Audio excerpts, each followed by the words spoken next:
Hello and welcome to Dragoncast, home of House of the Dragon. I'm your host and maester of ceremonies, Jamie East, and joining me this week for our regular roundup of all things Hot D are, as always, journalist, writer, and the adorable sock puppet on the hand of the king, Chris Mandle. How's it going, Chris? I'm good, yeah, I'm good. And this week's special guest is a Game of Thrones fanatic, a history of war enthusiast, TV presenter and comedy legend to boot. It's the governor himself. It's Mr. Al Murray. Al, how are you doing? I'm very well. Thank you so much for having me. Thanks for joining us. I'm desperate to talk to people about this whole show, is the thing. Yeah. So how have you found the series? Obviously, you're a long-time friend of Thronecast. You've been on a few times. We've spoken loads about it. Well, I'm finding it so intense, I have to sort of watch it in 20-minute chunks and then kind of cool off. Certainly not this episode, the episode before. I actually had to do that because I was finding the sort of the machinations and the manifestations of the plot and the scenes in episode 8. The king revealing his illness to its full extent. Daemon bringing summary justice with his righteous sword and all that sort of stuff. All of that, the sheer high drama of it, and I have got I had to watch that one in 20-minute nuggets because it was just too much, just a bit too stressful. Yeah, it's too stressful, too full attention. But then, of course, the endless problem, and it was always Game of Thrones' problem. But it's clearly a thing they've decided to address in this is how'd you top last week? And so, yeah, quite an interesting one, isn't it? I mean, I think we were talking about it just before we hit record. Is that episode 9 is traditionally in Thrones Landers, but we've had Ned's death, we've had the Red Wedding, the Battle of Blackwater, the Long, all of those kind of ones. So I think they've purposely tried to break that mold because otherwise, I mean, you're just setting yourself up for such a massive kind of like, it's just you're not doing yourselves any favours by continually doing that, are you? Really? No, but what you have got, those episodes always were. Here the plot changes.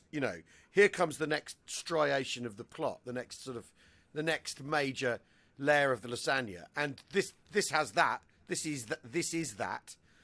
Because the king has died, and it's the consequences of it. I mean, and I think the way it's all handled is, You know me, Jamie. I'm an absolute sucker for this universe and this show and the way it's put together and the way it portrays power. I directly inject it into me. It's just too good. Yeah, it is. And before we get stuck into episode 9, just want to say, here's your weekly reminder. If you're enjoying the podcast, do like, subscribe, comment and share with your mates who might be interested. It really does make a massive difference. And one day the gods will reward you for it. And I'm really sorry I haven't had time to reply to everybody that's been in touch this week. We had such a phenomenal response to our Paddy interview last week. Literally, I've got... I think about 1,000 emails that I haven't replied to. Answer very quick questions. No, I can't ask Paddy that. I think he's pretty much done. He did an Instagram post soon after that where he thanked people for their comments and kind words about it. And then I think he ended that by saying, now, no more. So I think there might be a little bit of the Sean Bean about it where it's just like, guys, Ned's dead, Viserys is dead, let's move on. But I will... of course, get in touch with you. And next week, for our final House of the Dragon Season 1 episode, just to give you a heads up, we've got some great giveaways, actually. HarperCollins have been in touch. And to my left on the floor, I've got a plethora of George R.R. Martin, Dragons, Thrones goodies to give away next week. So do stick around and come back next week and find out how to win that. Right. Let's get on to episode 9, The Green Council. Now, hands up. For the first couple of minutes where the piano music was playing and the king was dead and there was the whispering along the corridors and great moment where Alicent kind of genuine heartfelt tears from Alicent, I thought. Was anyone else thinking, was this what it was like in Balmoral a couple of weeks ago? I know it's a bit, but I was genuinely interested because, kind of crossing over to the real world when we now know that Queen Elizabeth II died at 12:30 in the afternoon, and yet when we were all watching it unfold on the news, they were kind of keeping it going and obviously not announcing it. I don't think it was announced till 4:00. We saw Harry, Andrew, and William all getting in there. They all knew at that time that they were. I just found it all fascinating that's clearly how it works, and the machine kind of literally starts kicking into action from the second that the monarch takes their final breath. I wonder if they recut it. I wonder if they shot a little bit extra. I wonder if, with events having... Because after all, surely not, but maybe they did because that sort of lingering thing, you could have easily started with, what do you mean he's dead? Alicent being told straight from there. But to have that kind of... I mean, they're very good at delayed gratification on this show anyway. So there was a bit of that going on. But yes, it does make you wonder. And also just the entire sort of vacuum of the whole episode. The vacuum trying to trace the heir. Where is he? All this sort of stuff. He's not stuck on the M56, is he? No. So let's chauffeur-driven Range Rover. Where is to talk about that really? That was because that was the main kind of plot point throughout this whole thing. Chris, what was your take on that? Was that so? What I took from that was that you had Otto and Alicent, whose relationship is now kind of like gone in a very weird way, which we'll talk about in a bit. Yeah. So, am I right in thinking the pair of them both wanted to find Aegon first, so that they could mould him into they could take the first stab at moulding him into the king that they want him to be? Is that what you took, Chris? Yeah, Otto said, "Look, we need to kill Rhaenyra, Daemon, anyone on Team Black." Alicent said, "I think we should just send letters and try and get them to bend the knee." And so I suppose really, because we don't really know Aegon that well at this point, it's really about which one of them can influence him, which one of them can shape him in their image, right? This is the next king. Is he going to be like murderous, violent? Is he going to be peaceful? And so most of it was this sort of cat and mouse pursuit. Confusingly, each of Otto and Alicent also has one of the identical twins, which I just made it so much more confusing for me. Why doesn't one of them have like a massive beard? Or why doesn't one of them have a silly hat to help us differentiate between them? Because they're called Eric and Derek. Arik. Oh, Arik. I thought it was Derek. Arik and Eric. And it's honestly like, sorry, could not one of them have a big sort of pair of glasses on? So it's kind of, that was the idea, I think, right? That like we've got to find him and sort of shape him. But actually, I mean, he is like a sort of late teens, right? Like he's probably already lost to the source in a way. He's sort of like... Yeah, there was very much a whiff of comparatively, maybe one of the princes in real world that may not be well, or it's Prince Shakespearean Prince Hal, isn't it? Is that he's been out? That's the old archetype, isn't it? That it's a wastrel prince. Then the seriousness of being king turns him around and all that sort of stuff. That's the Shakespearean idea, isn't it?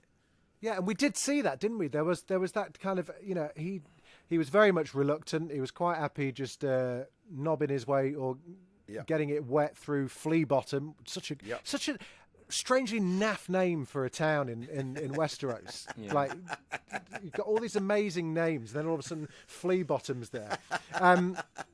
But then there was the great ceremonial bit at his coronation, which again we'll talk about in a bit. But he did get a taste for it. I got a sense he kind of like, actually this is pretty cool. If I just raise my sword, they cheer, I'll go again. Hey. It was proper Robbie Williams singing Angels, wasn't it, at Glastonbury? He was like, hey.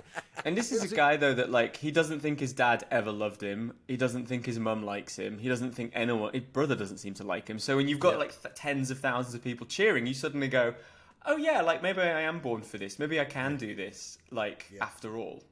But I think he is a bit lost because if you've already developed a taste for watching pointy-teethed children tear chunks off each other, then I do think they've both sort of failed as guardians in that respect. 100%. Right, I'll tell you what. Let's rewind because we're skipping ahead a little. Got ahead of ourselves, haven't we?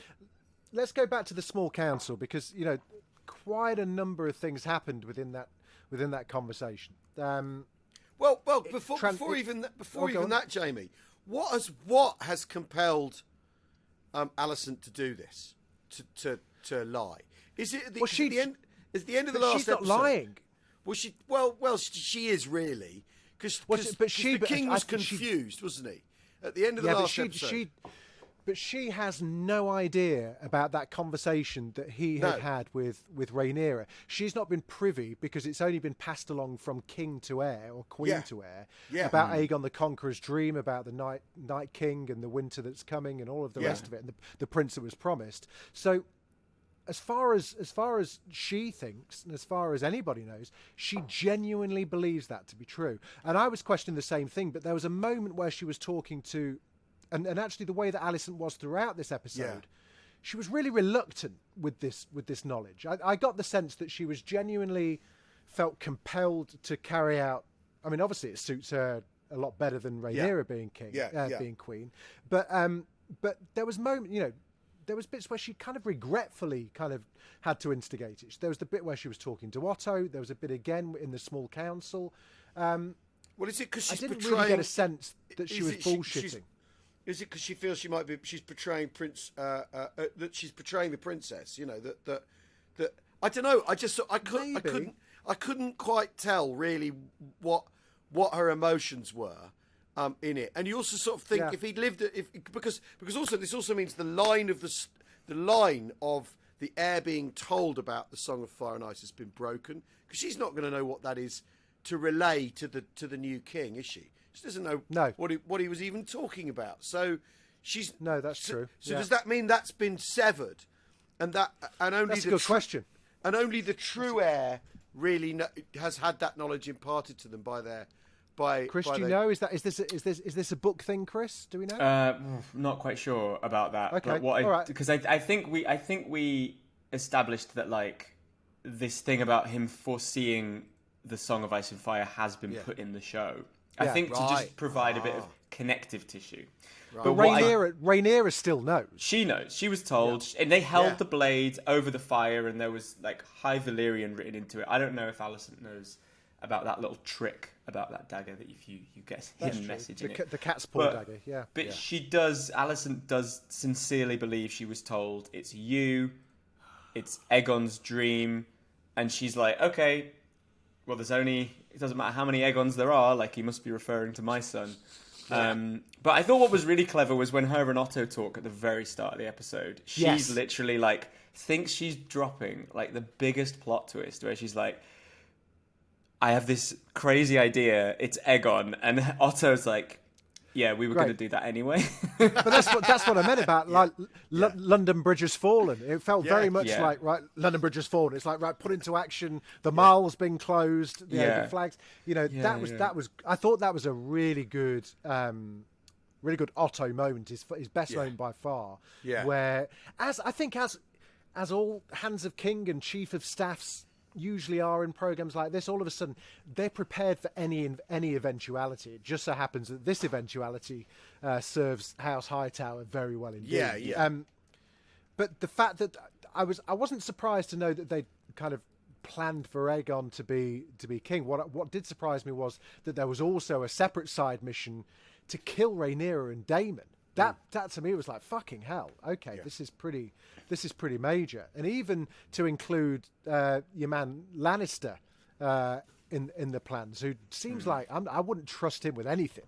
He does not strike me as the most secretive of people. But that small council meeting I thought was brilliant. A brilliant death there, just head smashed straight into the snooker ball. Or the testicle, as Rhys Ifans calls it on set. He was like, why are we holding these testicles? That's the thing. We've talked about how useless those snooker balls are. Yeah. It sort of finally came into its own, because if it hadn't been there, Lord Beesbury might not have had his eyeball smashed in. You know, if it'd just been slightly to the left, or if they hadn't used them at all. Yeah. I love Bill Paxton. I love Bill Paxton so much. The sound of his voice. That death cut deep for me. You know, if they're going to off anyone in the penultimate episode of a series of House of Dragon, not Bill Patterson. I just, show some mercy. I know this is a bleak show that takes no prisoners, but just, spare us. But he spoke sense. He was, he was the only one in that room speaking sense, wasn't he? Regicide, treachery. It was all coming out. It was all coming out. And then we moved on to, I guess, the other major plot point was the, and this shows how well prepared Otto and the gang were, is because Rhaenys' bedroom was locked instantly, almost before the small council was being held. Now, Chris, do you want to talk us through that a bit? Have you had to think about why that was? Was that because? Am I right in thinking that they then also hid her dragon? Yeah, well, they sort of like chained the dragon, but the dragon's in the dragon pit. That's where they sort of put them when they land. Yeah. And they locked her straight away. I mean, Otto said, look, close the doors. Like, we're not going to remove Lord Beesbury or whatever until we've sorted this. So everyone who was potentially loyal, even the handmaidens and the, maids and stuff, were all put in the prisons. And obviously Rhaenys, who is related to Rhaenyra, they locked her in. What I thought was funny was when she opened the window to look at all the crowds, and I thought, you can get out of there. Like, first of all, because you've got, like, Rapunzel hair anyway, right? Yeah. But, yeah, I think just neutralising the threats until they could go to her and sort of broker a deal.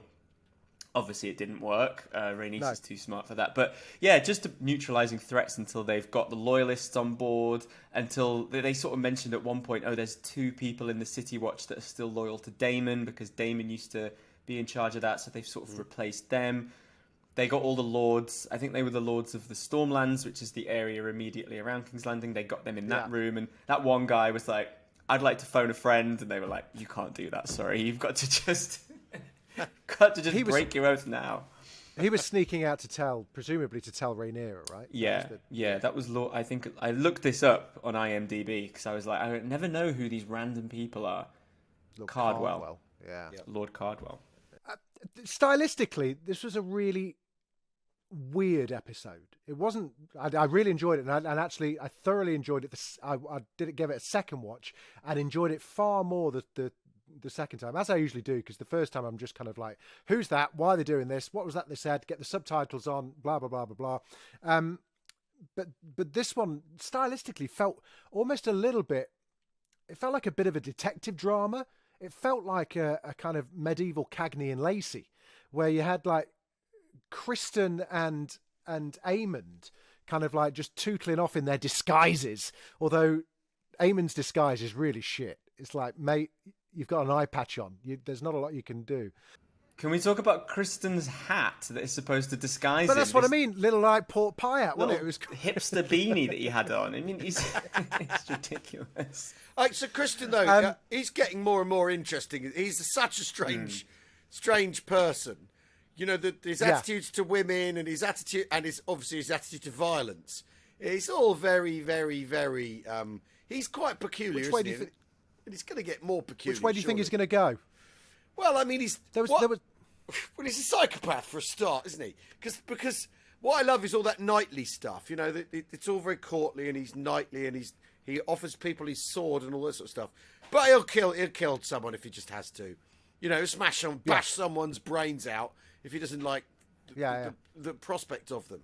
So there's that insulting the Queen. Yeah, exactly. That very sort of that in the end, all this honour and all this knightly stuff is bullshit. It's a complete sort of modus operandi for psychopaths.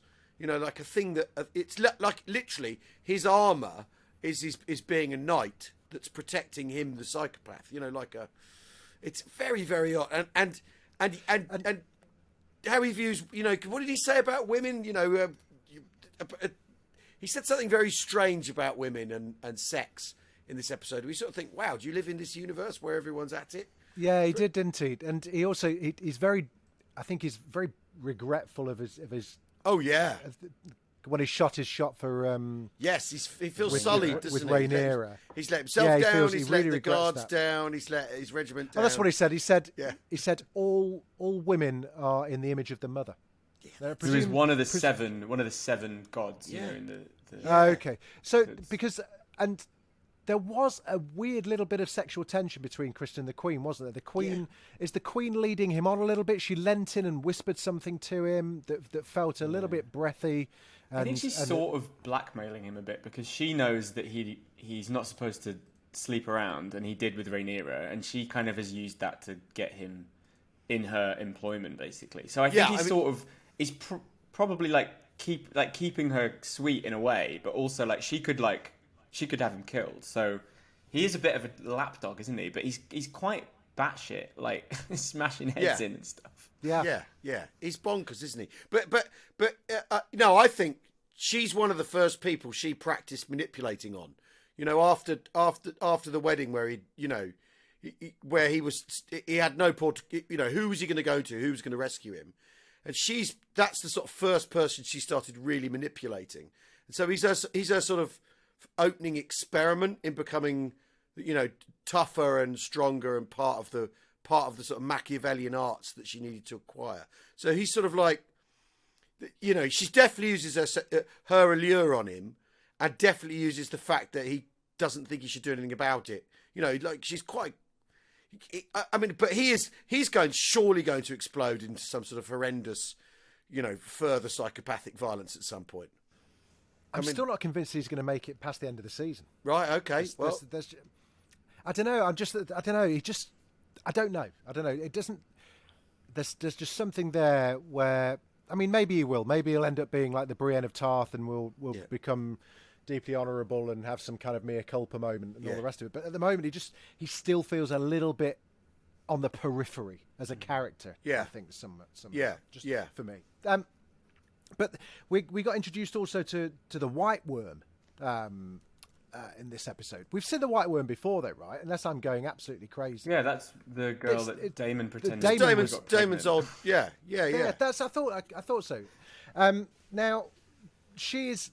Missaria is her name, and she is now kind of, whether she was doing this before or not, I'm not entirely sure, but she's now like head of the People's KGB in Westeros, and set up this kind of like network of whisperers, or little birds as Varys would have called them back in the day, but is on like seemingly on some kind of moral crusade to stop for some reason, to stop the pits of fighting children.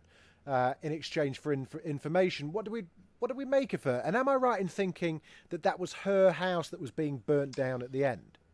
I think so. Yeah, I think it was I didn't catch that on the first watch. On the second one, I was like, oh, I think that's the brothel. I found it quite hard to understand what was going on there because, you know, what Game of Thrones would do is sort of build this up, but it was just like, here she is, she's got her own sort of like whisper network and like, you know, and she's sort of working with Otto a little bit. And well, she's the threat, isn't she? She says to Otto, you've only got the power that the people let you have. You're it's sort of this revolutionary flavour to what she was saying, or something. So maybe that's why she's like the Mick Lynch. Yeah, exactly. That's exactly it. Yeah. All the prostitutes out, everyone out. I mean, maybe that's why her house is destroyed. It's the hand pushing back at her and saying, "I know where you live. You can't come at me like that." Although obviously, so they weren't burning that fight, the kid fighting pit down. Then that was her brothel. We think. Yeah, it wasn't Otto doing what. Right, okay. I think so. But I thought that was a very interesting moment. Her saying you're only as powerful because after all the thing in the Game of Thrones books is it's very much about how the machinations of these people at the top affect the lives of ordinary people, and how, you know, how bad things can get when the people are playing the Game of Thrones. You know what I mean? So to have someone speak for the people and go, do you mind? You know, your power is dependent on us. I thought was really. I thought that was it's a surprising texture because you didn't very often hear that in Game of Thrones itself. That there's, you know, except maybe in the form of the High Sparrow, who's leveraging a different kind of power. Yeah. But to her to say the people of the very city rarely had a say, did they? Yeah, exactly. The only time we saw the really kind of clap back was in the Shame walk. With Cersei, wasn't it? Yeah, that's right. I think what was really good at having Missaria sort of have that moment is so that by the end of the episode, when we see the very good PR strategy of getting all the common folk to witness it, that's kind of where it links to, right? Where she's like, we decide if you've got power and where you get power. And I suppose it sort of sets up that idea that, like, yeah, they crowned Aegon in full view of the public to sort of cement him as like the people's king. But yeah. I love the name The White Worm as well. It's a really good real good seedy kind of spy name as well, isn't it? Yeah. And also the scene between her and Otto had my favourite line, I think, of the whole episode, which was, I wrote it down, bear with me one tick. It was a further peel in this stinking onion. Yes. What a great line. What a fucking great line that was. Well done. Yeah. So Rhaenys escaped. She wanted to go and get to go and get her dragon. Remind me of the dragon's name. It's quite a straight name, isn't it? Meleys? Yeah, that was it. Meleys. She wanted to go and get the dragon, and Eric was just like, no, you've got to get down to, there's a boat waiting for you on Blackwater.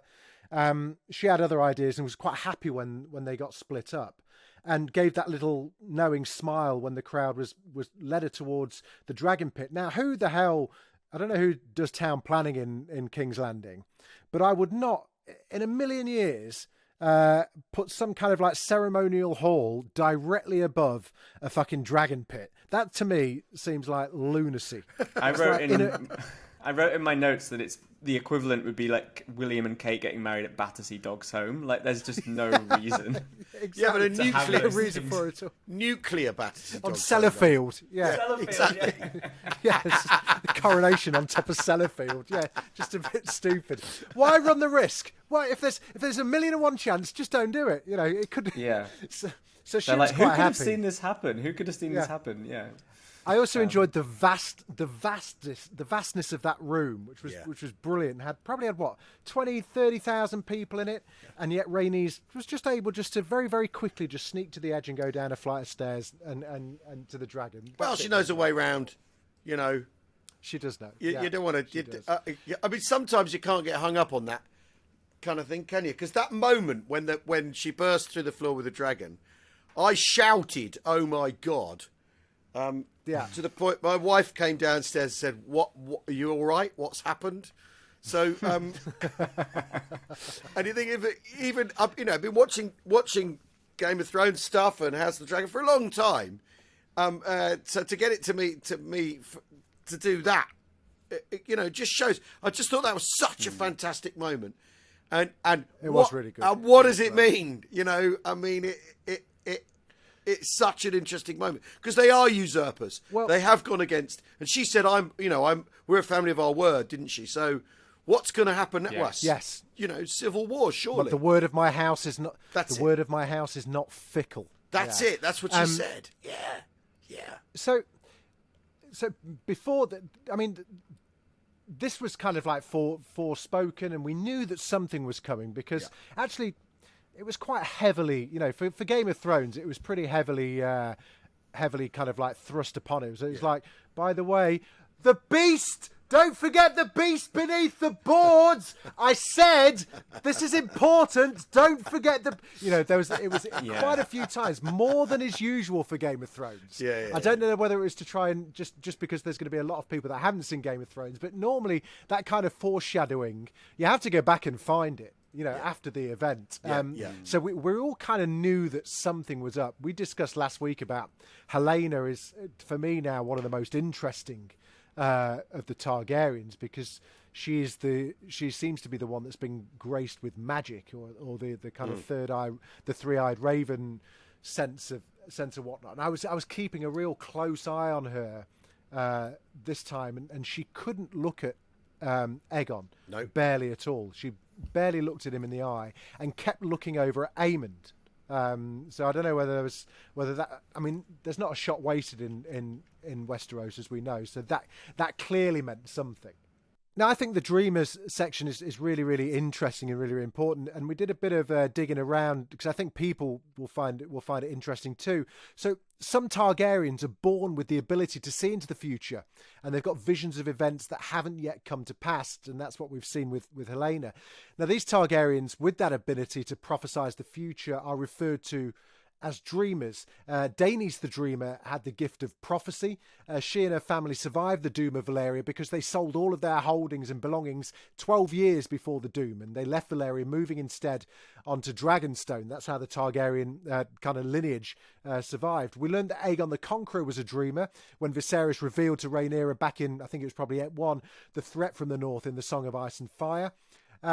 Now, Viserys has also had a vision himself. He had a vision that Aemma would give birth to a male heir. The vision came true, but of course, his son died shortly after birth. Daenerys Targaryen saw the Iron Throne in a vision with snow falling over the halls. This vision came true much, much later in the series when she finally arrived in King's Landing and took the throne for herself, albeit a bit briefly. Yeah. But what do we?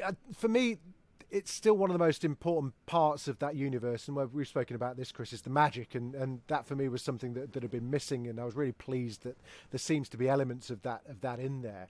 I think if I was constantly telling people that something tragic was about to happen and they ignored me, I would just get so fucked off. And I'm surprised she doesn't have like an Alan Partridge dictaphone around with her to just jot these down, because she told that nanny.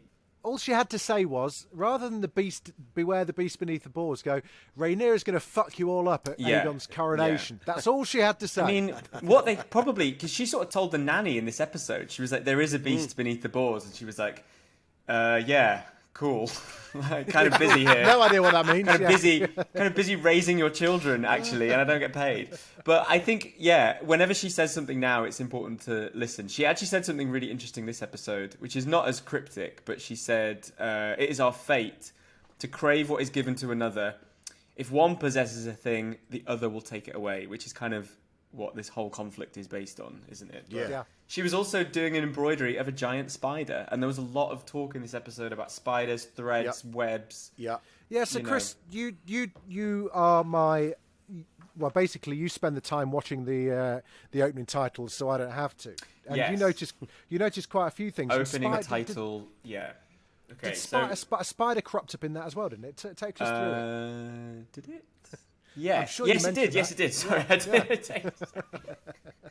I'm just making it up as I go along. No, basically, we've talked about this intro before, and because all the characters have the same sigil, because they're all Targaryens, the icons change.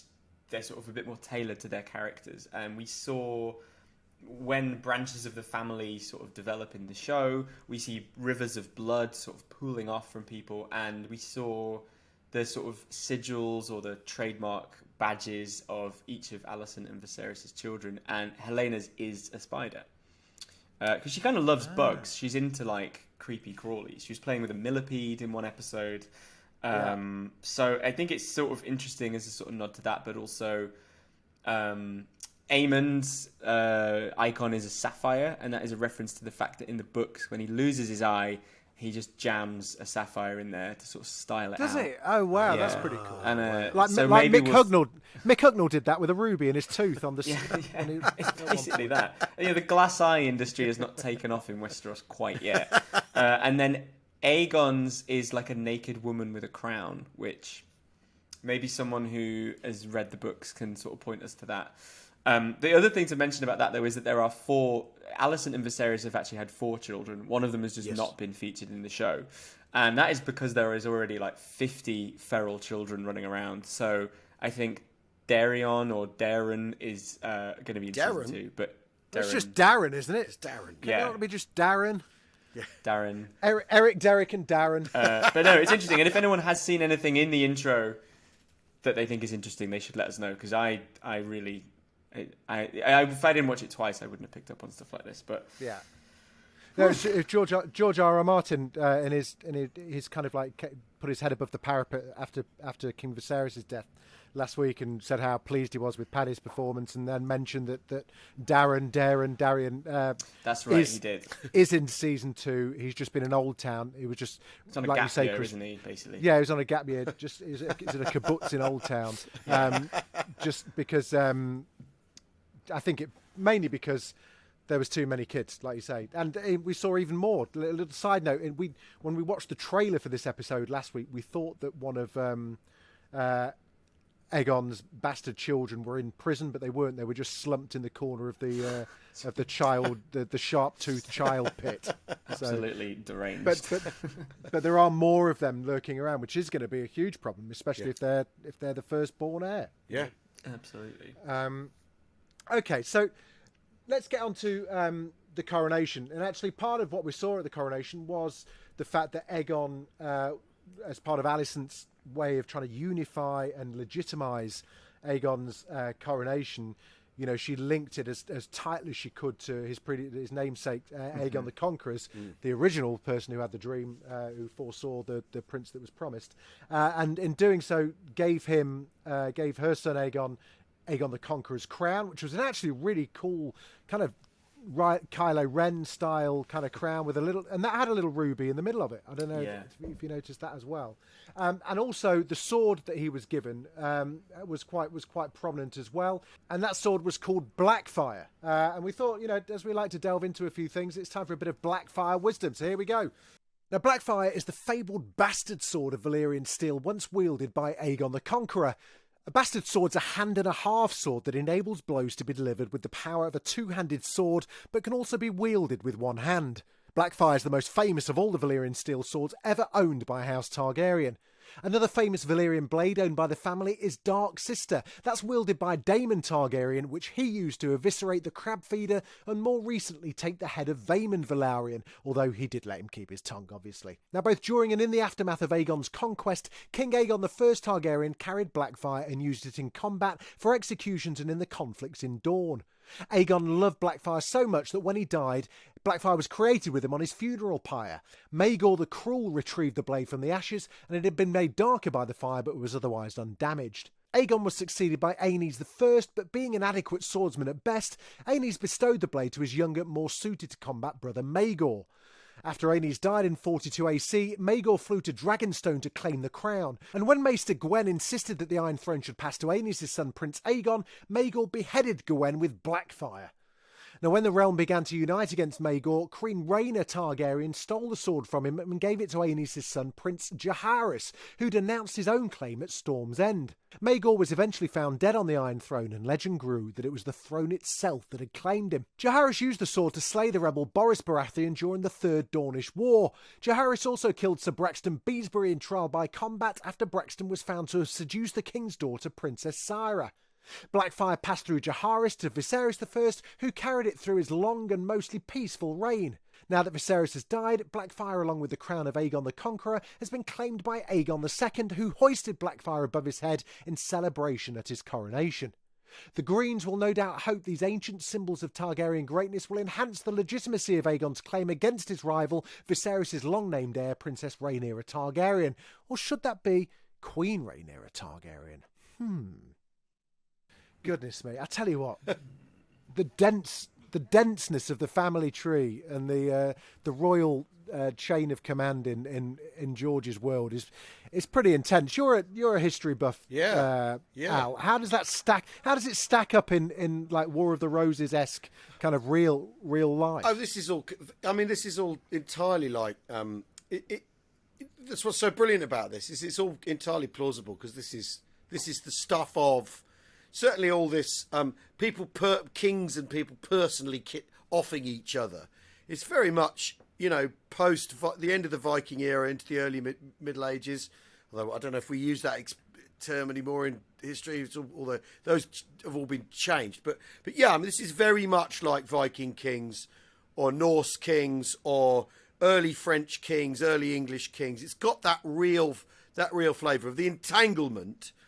And you know, the idea that every now and again there's a central king who is in charge of everything, but then his underlings, if he's weak, his underlings take over. And I think what obviously George R.R. Martin really loves is the thing of having someone young and ill-prepared coming to the throne, you know, in the manner of Henry VI or Edward VI. It tends to be the guys with a 6 in their number, but you know, where basically then what happens is there's someone who's supposed to be a benign uncle who's in charge, and then he's got other angry uncles, and then there's other people who think, well, actually this claim is illegitimate, and all that sort of tension, and that it's such a brilliant plot device to add to a world where, you know, this is how people settle their disputes in a kind of no argument way, and I think, you know, that all sounds, you know, if you didn't know that was from a fantasy universe, you'd think it was the real thing, you know, Harold Hardrada and whatever, and all those sort of people. Yeah. We've known each other a while now, Chris, haven't we?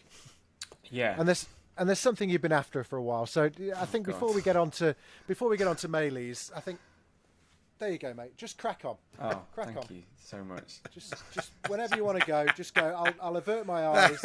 If you want to knock one out, just go for it. Let's talk about. I think there's no other way of naming it. There's no other way of naming it other than Footwank Gate. I mean, I had. Well, I don't know. For me, the way it was trailed, when because there was this lingering close up of his feet as he arrived, wasn't there? Yeah. So you're thinking, yeah. Okay, right. What? What's that for? An awkward edit. What's going on? And, and the next thing you know, never a shot wasted. Never a shot wasted. And so, I mean, aside from the actual kind of, I loved it. It was like a brilliant Game of Thrones kind of like, you want to see sick? This is pretty out there. I mean, I don't know if it was in the books. I'm not entirely sure. From the reaction I've read online this morning, I don't think it was necessarily in the books. So for someone, I think, for Ryan Condal and whoever the script writers were to sit down and go, we need something kind of like just to kind of demonstrate the kind of hold that Larys has over Alicent and the weird kind of relationship that they've got, because they needed to answer a question, which is why would Larys want to help? What does he want out of the relationship? Yeah. He hinted to her on the boat, I think, in a couple of episodes back, was, well, when the time comes, I'm sure you'll be appreciative or something. He said something like that. We all thought it was going to be like, I don't know, a pot of gold or like a nice seat at the small council or something like that. No, he just wanted to shoot his wad over her toes. Now, for the script writers to go, right, we need something that's going to be kind of classic Thronesy, that's going to be a bit Tyrion, a bit kind of like a bit Reek, a bit kinky. They just went straight to Tarantino, didn't they? They were just perfect. What would Quentin Tarantino write in? Oh, he'd absolutely have someone wanking over Alicent's feet. I thought it was actually really good. Aside from the kind of like, clearly kind of like people are gone, oh my God, that's disgusting. It's like, babes, never check my hard drive. There's nothing. So the thing is, it's really good because it's a really specific character detail, right? Like you could write it that he wants to sleep with Alicent, and you're like, yeah, okay, you could read it that way. But he's got like a sort of a club foot, and he's the layers of it are brilliant. And also everyone's into their own thing, but I just respect someone who is able to masturbate under 7 layers of cloaks, because that looked so complicated. I mean, why be shy at that point? Just get it out. Just get it out. We're all friends here. But I thought it was you've really done that good fight. detail. Well, also, I mean, so he does murders for her if she needs him doing, and in return, that's what he wants in return. I mean, is this the deal that he gets to do his sexy foot wank? I mean, it's a proper power play, isn't it? Yeah. Well, and there's the hand of the king and the feet of the queen, and it's the feet of the king. The feet of the king. What I thought is really interesting, though, is that like I thought, he's just like he'll do anything for her because he's really into her. But also, you kind of asked Jamie, like, why is he sort of fighting for her so strongly? Like, bear in mind, the rumor is that Rhaenyra burnt most of his family alive, right? Yeah. Obviously, he seems to have been behind that. But, like, he kind of needs to look like he blames Rhaenyra for that, right? Like, that's the sort of... That was the rumor going around, was that her team were behind it. So I think in some ways he needs to look like a devout fan of the Greens to sort of throw people off the trail, as it were. Yeah. But something I thought about this, just when I watched it the second time, the first time I just thought that is a really specific detail. It's so, like, it speaks so much about him. I actually think there's something really clever with this, because I think Alicent thinks she's got him, like, wrapped around her finger or toe or anything like that. She thinks she's got him where she wants him because he's obsessed with her. But I think because of that, he's actually sort of playing her a little bit. Where he's sort of like, the idea is like, she thinks I'm obsessed with her, so she will look the other way when I sort of work against her. Like, I just don't trust him, and I think there's so much to it that it's not as simple as like, oh my God, he just like. Well, I mean, but we know that he's going to double cross Alicent because he's already offered himself to to Otto Yeah. and Yeah. said, Otto was kind of like, you've been spending a bit of time with my daughter, you fucking weirdo. And he's like, yeah, but why don't you tell me how you want me to mould her and I can steer her that way? Yeah. Is he the spider? Yeah. Is he the spider? Did you also notice, this might already have been established, but he was referred to as the Lord Confessor for the first time, which is the official torturer. And I kind of wondered if the thing where he was cutting people's tongues out and getting them out of the prisons, if he's been given this official role where he's the sort of CIA torture, the Kiefer Sutherland, the Jack Bauer of Westeros. Hang on a sec. I won't have that. Jack Bauer would never have broken protocol like that. He got addicted to heroin for 3 episodes, but he would never have cut people's tongues out. I think if it had got him to find out where the bomb was, he'd have gone, get me a pair of scissors now. Well, but would he have so that was just an interesting detail. Would he have had a cheeky foot wank if that had, he got found out what Al Qaeda were up to? I mean, Jack Bauer wouldn't have done, but Kiefer Sutherland certainly would. Jack Bauer has to maintain his cover as an employee at the Birkenstocks shop.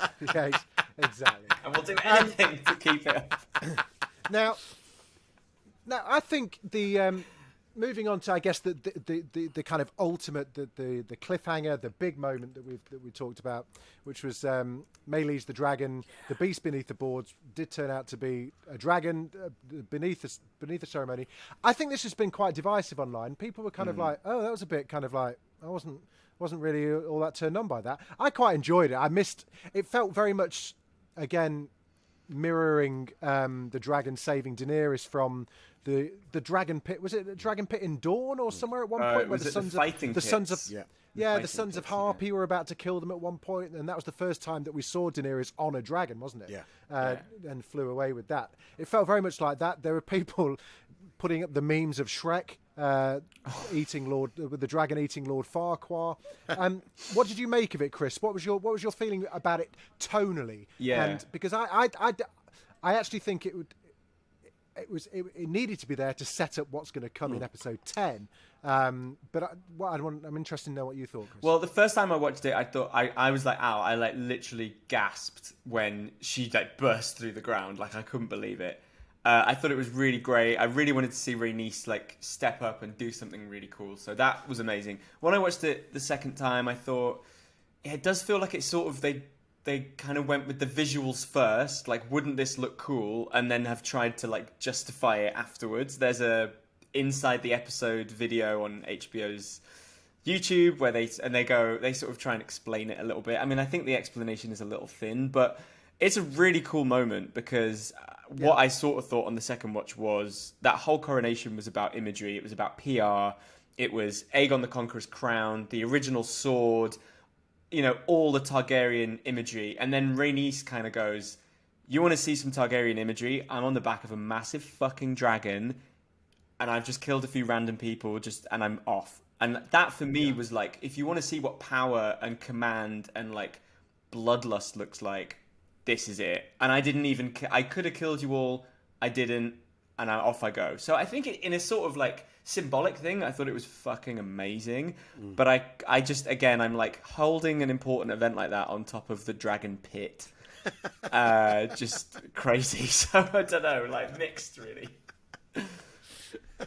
I think I'm with you on that. I think it was good to see Eve Best, and clearly now we've been for a lot of this season going, why aren't they using Eve Best more? Because she's fucking great. Yeah.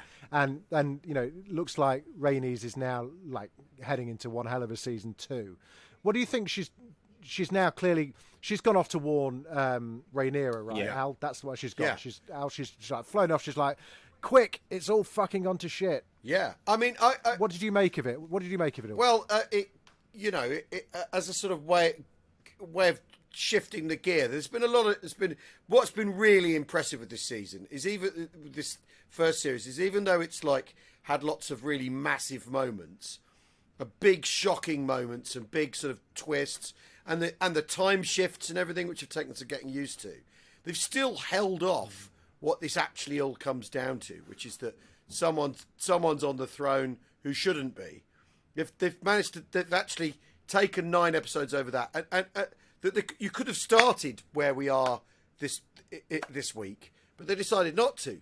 And so as a sort of statement of intent for what's to come, and that sort of the scales.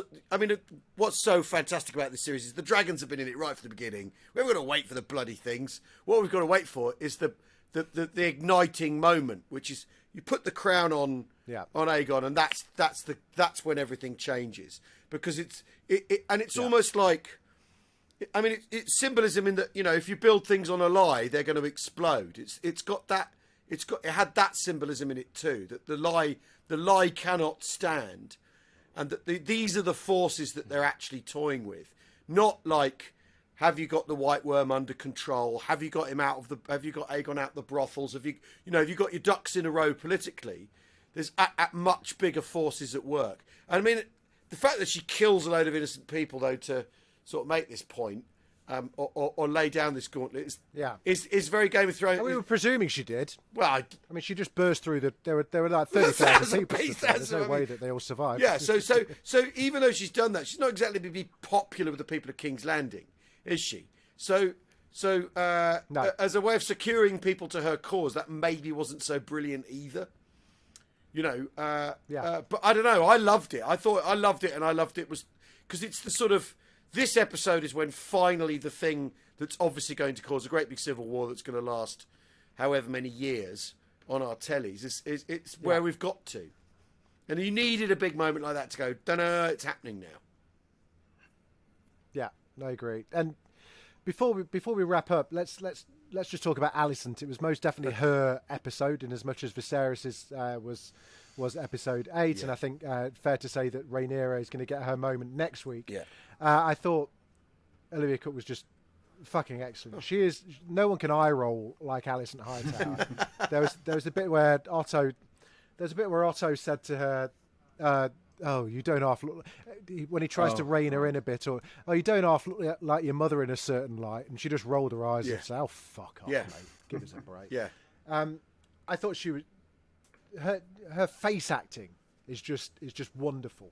The moment where at the end where she stood in front, where she kind of like, not that it would have made a blind bit of difference, she would have still been burnt to ash, trying to protect Aegon and pushing Helena, getting Kristen to go and just get Helena, forgetting she didn't even mention Aemond at all. She just like told Kristen Cole to go and save Helena, and she stood in front of Aegon. Just astounding acting again from Olivia, and I think they've planned it quite well. Certainly in terms of award season, Viserys had his episode, Alicent's getting this one, and Rhaenyra's getting the next one. Just really kind of like, look at our 3 leads that we've had in this season. All of them absolutely fucking brilliant. And I don't know where Alicent's going to go. I thought she was going to be evil and nasty, and that's the way it was going. But there's a glimmer of hope there, I think. Well, in this one, maybe. What do you think? Well, Al? she obviously felt that the king's call for resolution in his family last week was actually something worthwhile and something valid, and that they ought to reconcile, and they're better off if they do. And that all the machinations and everything are dishonest to the king's will. I thought that was what's really interesting about that dinner, even though the kids didn't think so, and the kids saw it as an opportunity to try and hang shit on each other. I thought that was really interesting, and she'd obviously taken that to heart, which is why she doesn't want Daemon off and all that sort of stuff. You can see that, and it's always this this thing in Westeros that everyone's conflicted, everyone's nuanced, everyone's complicated by the situation they're in, and I think that you're right. I think she's got the kid's got a good height. What can I tell you? You know what I mean? Yeah. And I think that's really showing it. Or she's trying to honour the king in what she's doing, which I think is really interesting, because Otto Hightower has no interest in honouring the king at all. No, could be asked with it. Not at all. Well, I'll tell you what. Let's not beat around the bush. Shall we all watch the trailer for next week's and see what we can? I know. Right, let's all go and watch it and see you in a sec. Yeah. Wow. Okay. So things to unpick. Is that a glimpse of Corlys Velaryon at the beginning, maybe. I thought that. It's weird. Like if he was going to die, he'd have died, right? Yeah. And I think he's okay. Yeah, I think almost certainly he's going to come back. Unless I see the body, he's alive. Yeah. Show me the body. Yeah, exactly. And there was just someone. There was someone looking, just kind of staring at the out to sea, and I got a glimpse. I got a feeling that was Corlys Velaryon, but I could well be wrong. So let's see what we've got there. So we've got. Rhaenys obviously got back there, informs them. They look kind of slightly surprised and shocked by the whole thing. Amazing kind of like war table in Dragonstones with the fire, with the fire underneath it, kind of backlit. It's like a gamer's table version of like it's like a streamer's like thing, isn't it? It's like that's exactly what my sons would have. They'd have LED strips underneath it. Yeah. Like, can we get like and Phil Daniels and all the gang there advising it. Again, a room full of men advising a woman. It's going to pretty much mirror Alicent's, I think. But Jesus fucking Christ, there's a lot of dragons. I think Al said earlier in this episode that like I think we're going to see a bit more of Westeros, and I wonder if everyone is going out to try and get the Arryns, the Starks, the Greyjoys. Like I wonder if we're going to see all these kids sort of going out and like we saw one. I think is it Jace sort of running towards his dragon, who looks that little dragon. Fucking hell! So after seeing some of these big fellas, this one looks really pathetic, doesn't it? It's like a tiny little greyhound puppy. But then, interestingly, Daemon singing that lovely kind of like kind of Royksop number. That's his dragon, right? It felt like he was a little bit tentative about. It looks like a about different one. I think his is red, isn't it? I think. Yeah. So whose is that then? Maybe he's going to. Maybe they're trying to win because he already was hatching some eggs. Maybe they're trying to. Maybe it's Rhaenys' dragon or something. Like because maybe they are. Producer Connor is saying he thinks it's a wild dragon. Producer Connor knows what's up. He's got his own spider's web, I think. Right. Yeah, I think he's the white book law. So there wasn't that much else to put away other than it looks like both women have had a choice. Yeah. Alicent has had a choice, and now it looks like it's Rhaenyra's turn. It's kind of like you can either go about this a diplomatic way and try and find a diplomatic route, or you can rain merry hellfire on the whole of King's Landing. Just burn them down. What on earth is the diplomatic solution in this when someone takes your throne? Well, I don't know, but I think I think Alice, but Alicent was trying to find that, wasn't she? She was like, maybe can we just send a letter and ask nicely, and maybe that. Have you considered stepping down? Ask the 1922 committee to sort it out for you. Because there's got to be a point where there has to be a point, unless this turns into some kind of farcical plot point where Rhaenyra never mentions to Alicent about Aegon's dream. There has to be that conversation where they have to get in the room at some point, right? And go, why do you think it's like the finals of The Apprentice? Why do you think you should be running the country? Well, I heard a dream. And it explicitly mentioned Aegon. Right, well, I've got an Aegon who says that it's about him. We need them to Hang on a sec, Chris. This is not going to be like Team Will and Team Gareth in Pop Idol, mate. There's not a red and blue bus Everyone being driven around the UK. Everyone gets 5 phone votes. Everyone gets 5 phone votes, okay? You may be charged. Please ask for bill payer's permission. One thing I would like to mention that I actually went back and sort of froze the YouTube clip is Otto meeting with Daemon at Dragonstone. On the bridge. On the bridge, which is a callback. They did that in, I think it was episode 2. They had a conflict there. So there's obviously something, maybe delivering some terms, but surely Otto's not going to survive that. I mean, we've seen what Daemon can do with a sword.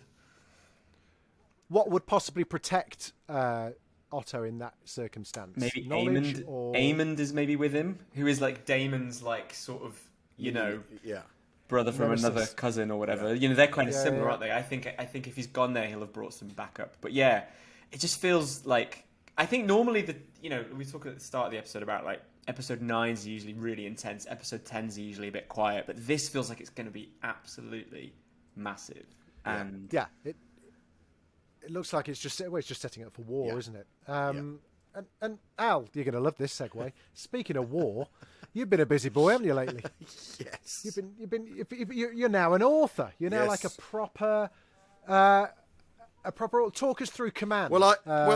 Your book, which is out right now, and it's called Command: How the Allies Learned to Win the Second World War. And because I do a history podcast about the Second World War called We Have Ways of Making You Talk, with James Holland, who's a proper historian, and then there's me going, "Go on, tell me what happened at Alamein," like that. And and it's all incredibly interesting, and it's sort of burgeoned into this thing. And we've done a festival. We did a festival last year, a festival this year with historians and tanks and stuff, and it's been an amazing project to be involved in. Anyway, that led to this book, and the idea of the book is it's the progress of the Second World War. I take 10 people to tell the story of how the British and the Americans go from being essentially clueless at the start of the war to, by the end of it, having this sort of incredible grinding war machine that destroys everything that's put in front of it. And so I've got famous people in it. So there's Monty and Patton in it, and then I've got people no one's ever heard of, like Alistair Pearson and Peter White, who are lower down the food chain, and a couple of generals no one would have heard of as well. And it's about like how you go from being really not knowing what to do at all, and how the Germans and the Japanese get the jump on the British, and then by the end of the war, that it's all really, really like nailed down. But also what that means, what that means for people, and what if you're an infantry platoon commander in 1945, what that actually means, what you have to do, what it's like, and the fact that you live in all the time, you're living on the edge of death the entire time. You could be killed any second. The guy next to you could die, or it could be you, and there's nothing that can prevent that. There's no life and death on a razor edge the whole time. And so I tried to convey all of that. And I'm not an expert on war by any stretch of the imaginations, but is war tactics have remained pretty similar throughout the many ages that we've been through. You know, we see wars in things like Game of Thrones. We see wars in, right through all of the wars, medieval, the whole flanking, all of the high ground, kind of, flanking, the psychological war, concentration of force. It's all that's still what presumably there's stuff like that is still happening right now in Ukraine. But it's very similar. But it's always been about also is then how you apply the technology you have via those principles. So the battlefields are much more dispersed than they ever were. When you look at the thing like the Battle of Waterloo, which is like I think it's 150,000 people crammed into sort of 5 fields basically, all just smashing into each other until basically one army's destroyed or the other is. Now you look at modern warfare. People are much more dispersed.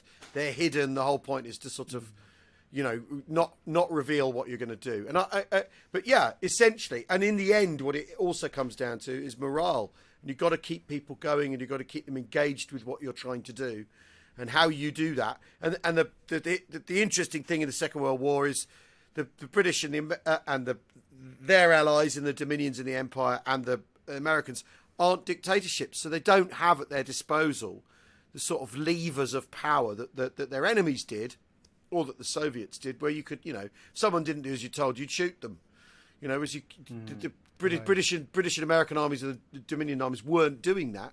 You couldn't do it because people had the vote, and that's the big change in the Second World War. Citizen soldiers, citizen armies. Amazing. Right, it's out now, so go and get that. Presumably, have you done the audio book? I've done the audio book for it as well. Yeah, it's in all good bookshops and all that blah blah. Perfect. Al, listen, thanks so much for joining us, mate. It's been an absolute pleasure, and really enjoyed kind of chatting it with you. I'm so glad you're on board for this one as well. It's so fantastic, though, isn't it? I mean, fucking hell, so good. It's so good. It's so good. I can't even begin. I don't even know what to expect from next week. I just think I think we're just going to be left on an awful cliffhanger that's going to feel like it. I think it's just going to be a horrible cliffhanger because you just know that it's going to be 2024. Well, and who knows who's going to live or die? They've been very good with that. They have been very good with that actually. Yeah. And thank you to the book people as well for not giving it away. Remarkably unspoilt by by the novel. Which I think is there's good. so little in the novel. It's just an appendix of fake history. So you don't really get what you got with Game of Thrones, where you had like people's perspectives on stuff. Yeah. And I do think a lot of stuff, obviously there could be spoilers about what happens, but like it's so hard to kind of be, like sort of to know exactly what happened because it's so up to interpretation in a way. Yeah. Amazing. Well, this is it, gang. Thank you so much for listening, everybody. Don't forget to like and subscribe and all that gibbons. Next week, as I said, we'll have this really good, cool giveaway that HarperCollins have provided for us. Also, we'll go through like your plethora of kind of like emails and tweets and comments and stuff and try and answer as many questions as possible. But thanks for everyone that has been in touch. We really appreciate your support, especially if you joined us last week late after the Paddy interview. Feel free to go back and listen because there's still plenty to dissect from all of the earlier episodes. And thank you also for lots of suggestions about how we can keep Dragoncast going in the what will be an excruciatingly long break in between season 1 and season 2 of House of the Dragon. Lots of some really good ideas involving maybe picking up key episodes of Game of Thrones, maybe go back and doing a read-through of the books someone suggested as well, which was quite an interesting idea, to read a chapter of the books and go through that. So we're going to work out a way, and hopefully by next week we'll have come up with an answer. But we're really pleased that you guys... No pressure. No pressure too. Yeah, if you're listening, producer Connell, get your fucking thinking cap on, son. Until then, I feel like I should end on a bit of an oath. So, in the words of not Larry Strong, he's said and done enough. May the warrior give him courage. May the smith lend strength to his sword and shield. May the father defend him in his need, and may the crone lift her shining lamp and light his way to wisdom. Until next time, Dragoncast fans, Dracarys. There will be a new episode of Dragoncast, home of House of the Dragon, every single week. Do us a favour, subscribe, like, leave us a comment, let us know what you think of the podcast. Follow us on Twitter at dragoncast.pod or send us an email, dragoncast@daftdoris.com. Thanks very much.